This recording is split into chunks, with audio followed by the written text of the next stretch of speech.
This is the fifth part of the lecture series on comparative criminal justice systems.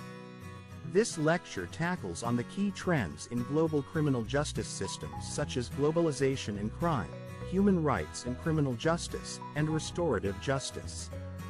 Among the key trends in global criminal justice systems are globalization and crime, the rise of transnational crimes, including human trafficking, drug smuggling, and cybercrime, necessitates international cooperation. The Philippines, like many other nations, participates in INTERPOL and works with the United Nations Office on Drugs and Crime to address these challenges.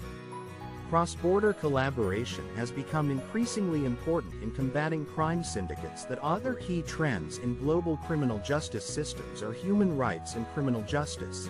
There is a growing emphasis on aligning criminal justice systems with international human rights standards.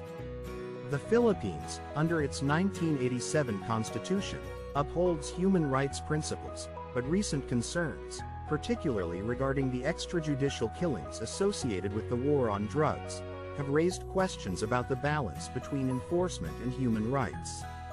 In contrast, the European Court of Human Rights has greatly influenced criminal justice reforms in Europe, ensuring that member states align their practices with human rights obligations. Another trend in global criminal justice systems is restorative justice. Restorative justice focuses on repairing harm rather than punishing the offender, is gaining momentum globally. Countries like New Zealand and Canada have led the implementation of restorative justice practices, particularly in cases involving juveniles. There are initial efforts in the Philippines to introduce restorative justice in certain regions, but the system still largely emphasizes retribution. Moving toward restorative justice could help reduce recidivism and improve social reintegration for offenders. As a form of synthesis on the lecture on comparative criminal justice systems, comparative analysis of criminal justice systems highlights the diversity in how countries address crime, law enforcement, and punishment. The Philippine criminal justice system, while influenced by various legal traditions, faces challenges that could be addressed by adopting best practices from other nations.